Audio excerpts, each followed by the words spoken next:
তখন বুঝতে নিটা পারে আর এই এতটাই কিডনি ইয়ে হয়ে যায় যখন চুলকাতে ঘাম মতো হয়ে যায়। বলো। হ্যাঁ, আর এই রিসেন্টলি হয়েছে যে ওটা তো পাইলসটা কি এখন আবার ওই মাঝে এখন ওই কিডনি পড়াটা শুরু হয়েছে, ওই পাইলস পিছুরাতে প্রচুর পরিমাণে বেড়েছে। আর ওই এটাতে মানে যেটা মানে আগের দিন হঠাৎ ধাক্কা লেগে আমার এই দুটো এর একটা মানে ফুলে গেছে, ভীষণ পরিমাণে ফুলে গেছে, মানে যেটা সাইজে তার মানে 4 মানে ভীষণ পরিমাণে ব্যথা। আর মানে এত ব্যথা হচ্ছে যে এইখানটাতে মানে যে কিডনির এইখানটাতে ওখান থেকে ভীষণ পরিমাণে মানে যন্ত্রণা হচ্ছে, এত যন্ত্রণা হচ্ছে আমি বসে কোনোভাবেই শান্তি পাচ্ছি না। আর ওটা তো ভীষণ পরিমাণে ফুলে রয়েছে।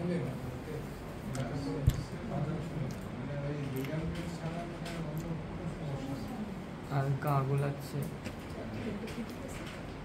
কি করে? রোগীর জন্য খুব চিন্তা করে। হ্যাঁ, ও বাবা অসুস্থ হয়ে আছে তো এই তো প্যারালাইসিস পড়ে আছে তাই স্ট্রাইক হচ্ছে। আর ওই তো বড় এখন ওরা তো আগে কিডনির সমস্যাতেই একবার এক লেগেই আছে। আমার বড় ছেলে রিপার মেয়ে আছে, আমি তার ছোট ভাই আছে।